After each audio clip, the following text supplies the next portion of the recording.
Johnny Carson built his reputation on control. He could handle a nervous first-time comic, a drunk actor, a movie star who forgot her own name mid-sentence, and somehow still land the joke before the commercial break. But there was one category of guest that never fully respected the rules of television, and that was the animal kingdom.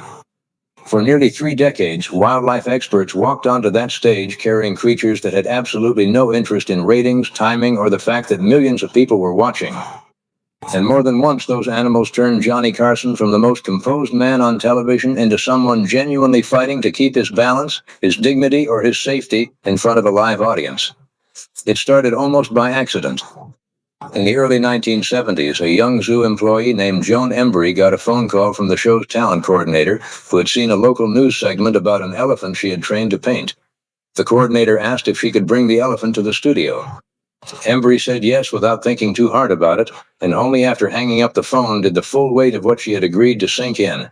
She was about to walk onto the biggest stage in American television, live, with an animal that had never been anywhere like it before. That first appearance, with an elephant named Carol, became a turning point not just for Embry's career, but for the entire format of the show. Carson had not initially been sure he wanted live animals anywhere near his desk, worried about exactly the kind of chaos that would later become the whole appeal. With the moment he saw the audience's reaction, he understood the potential immediately, and animal segments became a recurring, beloved fixture of the program for the next 2 decades. Carol the elephant did not stay a background prop for long.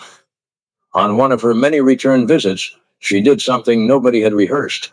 In the middle of the segment, she wrapped her trunk around Johnny Carson and lifted him clean off the ground. There was no warning, no cue, nothing in the script that accounted for the host suddenly being airborne, suspended by an animal easily capable of crushing him if she'd wanted to. Carson's arms flailed for balance as the audience roared, and true to form, he turned his own helplessness into the punchline before his feet even touched the floor again. It's the kind of moment that could never be planned, because no producer would ever willingly write "host gets picked up by an elephant" into a rundown.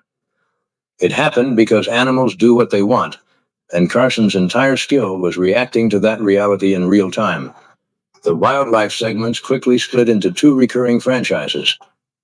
Joan Embry represented the San Diego Zoo, while Jim Fowler, familiar to audiences from Mutual of Omaha's Wild Kingdom, brought a rougher, more untamed energy from the field.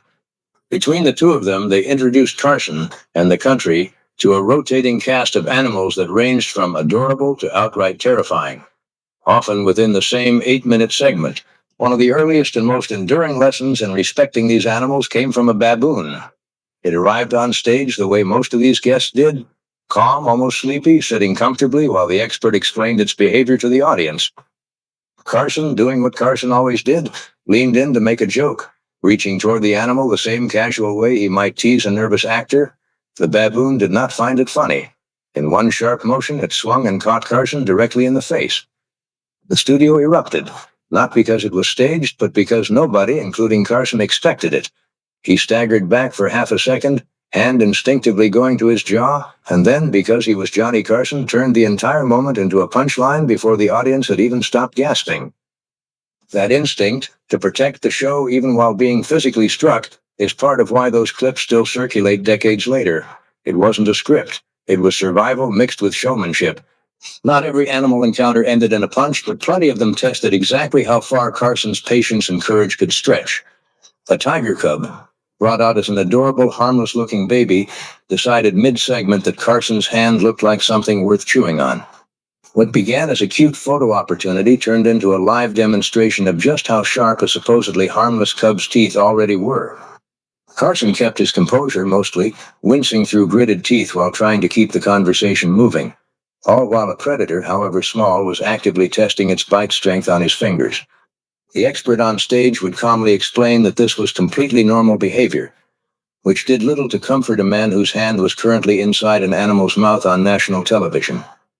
A cougar cub, brought out during that same era of segments, added its own quieter menace, growing larger with every return visit until the audience could see, year over year, exactly how much bigger and stronger these cute animals were becoming. The lion cub segments carried a similar undertone. Audiences loved watching Carson interact with something that looked like an oversized house cat. But everyone in that studio understood, at least on some level, that they were watching the early stages of an apex predator. Carson would often ask, half joking and half serious, how big the animal would eventually get, and the answer never failed to make the audience's laughter a little more nervous. A baby rhinoceros brought an entirely different kind of unpredictability. Unlike the cats, which were at least somewhat used to human handling from birth, the rhino calf moved with a blunt, stubborn heaviness that made every step on stage feel like a small threat. It didn't need claws or teeth to be dangerous. Sheer size and momentum were enough. Carson would keep a visible, careful distance, joking about not wanting to become a permanent part of the studio floor if the animal decided to charge. Then there was the python. Any snake segment carried its own tension simply because of how differently audiences react to reptiles compared to mammals. When handlers brought out a python long enough to require several people just to hold it stretched across the stage, Carson's job was no longer just to crack jokes. He physically had to help measure the animal, standing uncomfortably close to a creature capable of constricting far more than his ego. The segment played for laughs, Carson making nervous quips about not wanting to become the snake's lunch, but underneath the comedy was a very real awareness that this was not a prop. It was alive, unpredictable, and significantly stronger than anyone standing next to it. In an entirely separate incident involving a king snake rather than the python, Carson actually leaned into the danger himself, deliberately letting the smaller snake slide up his own sleeve for the sake of the bit, fully aware of what he was inviting and trusting the moment enough to let it happen live without flinching for the camera. The reptile segments in general carried their own unique brand of tension because they removed the emotional comfort audiences usually get from furry, expressive animals. When handlers brought out alligators and crocodiles side by side, explaining the subtle differences between the two, Carson had to sit close enough to touch creatures that could, without much effort, seriously injure him. He'd ask half-genuine, half-comedic questions about which one was more dangerous, visibly leaning back whenever the animal shifted even slightly. The audience's laughter in these moments always had a slightly nervous edge to it, because everyone watching understood that the calm demeanor of the trainer did not mean the animal itself was calm. This tradition of reptile chaos went back even further than most viewers realized. In one of the earliest surviving clips from the show, dating back to the late 1960s, Carson can be seen meeting an alligator brought in by a different animal handler entirely, years before Embry or Fowler became regular fixtures, proving that the format's appetite for dangerous, unpredictable creatures existed from almost the very beginning. Insects and arachnids brought a completely different flavor of chaos, mostly because they exploited a very specific, very human fear. Joan Embry herself had a well-documented lifelong discomfort around insects, something Carson knew and delighted in exploiting during segments involving spiders. A tarantula, slow-moving and largely harmless compared to almost every other animal on this list, still managed to produce some of the most genuine, unguarded reactions from both host and handler, purely because of how deeply insects unsettle people compared to something as visibly dangerous as a tiger. Watching Embry's practiced composure slip even slightly while handling a creature she personally disliked gave those segments an authenticity that scripted comedy could never fake. A massive beetle brought onto the show as a simple show-and-tell specimen was assumed to be docile enough to sit quietly on the desk. Instead, it did something nobody anticipated, taking flight directly toward the audience and the crew, sending a ripple of surprised yelps through the studio. Carson, who had spent years mastering how to react to falling props and blown punchlines, had absolutely no rehearsed response for a giant flying insect heading toward his desk. And that unfiltered, genuine reaction is exactly why the clip still gets rediscovered today. Perhaps the most bizarre and oddly infamous animal moment involved a small primate that decided Carson's head was the most interesting piece of real estate on the entire studio floor. What started as a cute climb from the handler's arm up Carson's shoulder to the top of his head ended with the tiny animal calmly relieving itself while perched there, live, in front of the entire audience, its tail wrapped casually around his ear the entire time. Carson, to his credit, barely broke stride, delivering a line about the situation instead of panicking, which is exactly the kind of reaction that turned him into a legend. The expert's explanation that the animal was simply content and marking its territory only made the moment funnier and more absurd in hindsight. It remains, even decades later, one of the single most rewatched and recirculated clips from the entire animal segment era. precisely because nothing about it feels remotely staged. Even the segments that seemed harmless on paper had a way of spiraling into chaos. A koala, brought out purely as an adorable, cuddly moment, ended up refusing to let go of Carson once he picked it up. What was meant to be a quick, wholesome photo opportunity turned into an extended, slightly awkward struggle as the expert had to physically pry the animal off him, limb by limb, while Carson laughed through what was clearly genuine discomfort. It's a perfect example of how even the safest-seeming animal segment could turn unpredictable the moment a creature decided it liked Johnny Carson a little too much. A baby gorilla brought its own quiet, unexpected intensity to the desk. Unlike the more chaotic animals, the gorilla's segments tended to be calmer on the surface. Carson visibly captivated as he looked into the animal's eyes, genuinely moved by how expressive and almost human its gaze felt. But even here, unpredictability lurked underneath the calm.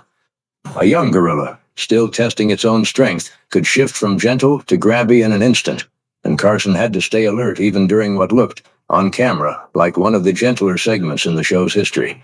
Twin baby orangutans added an entirely different kind of chaos, doubling every unpredictable movement and forcing both Carson and the handler to track two independently curious, occasionally mischievous animals at once instead of one. A hippo, massive even as a young calf, brought pure physical unpredictability, its sheer bulk making even small, playful movements feel like they carried real consequences if anyone stood in the wrong spot. Ferrets, quick and impossible to fully contain, turned their segment into a constant low-grade chase around the desk, darting into gaps between props, while the handler and Carson both tried, with mixed success, to keep track of where they'd disappear to next.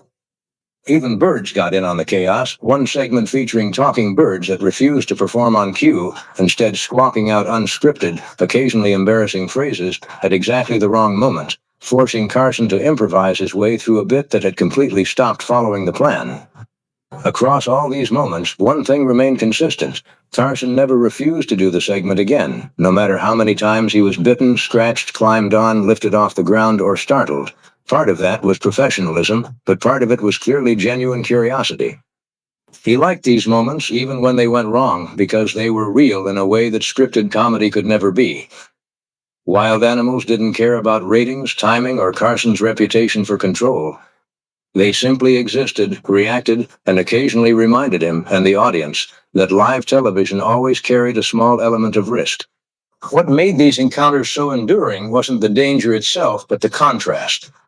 Here was a man known for his effortless composure, his ability to smooth over any awkward silence with a single glance at the camera, suddenly at the mercy of a creature that had no idea who he was or why millions of people were watching. That vulnerability, brief as it was, humanized him in a way scripted bits never could. Audiences didn't just laugh at the animals.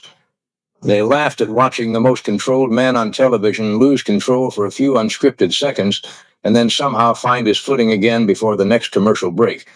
By the time these segments had been running for well over a decade, they had become such a defining part of the show's identity that entire episodes were built around them. Animal experts appearing alongside major movie stars and comedians as co-equal draws rather than filler segments squeezed in before the credits. Joan Embry alone would go on to appear on the program somewhere between 70 and 100 times across her career, an extraordinary run for a guest who was never an actor, a musician, or a comedian, but simply someone willing to keep bringing unpredictable, occasionally dangerous animals into a live studio year after year for the sake of a few unscripted minutes of television. Decades later, these clips continue to resurface, shared and rewatched precisely because they capture something modern late-night television rarely attempts anymore. Real risk, real reactions. A host willing to sit inches away from something that could genuinely hurt him, all in the name of a good television moment. Johnny Carson survived bites, scratches, an unexpected bathroom break on his own head, a flying beetle aimed straight at his desk, and even being lifted clean off his feet by an elephant, and somehow every single time still managed to close the segment with a laugh line.